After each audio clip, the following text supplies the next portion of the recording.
Napatanggal yung artwork. Kakapitan namin ng TV. Mati ito yung TV. Katalo pa yung dalawa.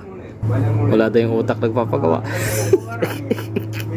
Maganda nga naman sa ibabaw niyang frame na yan. Ay, ang ano na yan, artwork na yan. Back to back pa rin yung itong mga isda. Tapos napatanggal. Tatapon na yan pag ano, tinanggal mamaya. Check muna ako ng view. Nandito tayo sa Kakuni Beach. Kakuni. Sarap dito mag beach volleyball. Ang lambot ang buhangin eh. Ikot.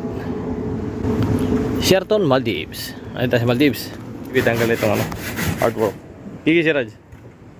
Onnetuga fence which Kodaka. why jahava. Yes, that budan yan kay salim bulis budan ari-ari. Kaya konta fen na nete. Kako puno ni. Group ito ete ay parang kawaka. Nakabili namin ng plywood yung butas. Awan tayo si Sergio, naabala namin sa ano, di sa College Beach. Beach bar to eh.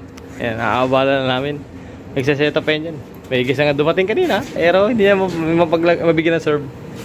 Wala, eh, sarado pa eh. Ito naman isa yan. Nakabit na, tapos. Basic to. Di ba, pinatanggal na naman.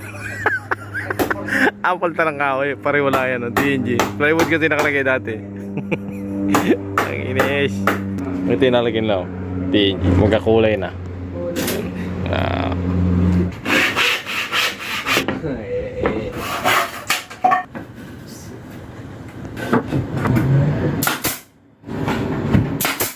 Din.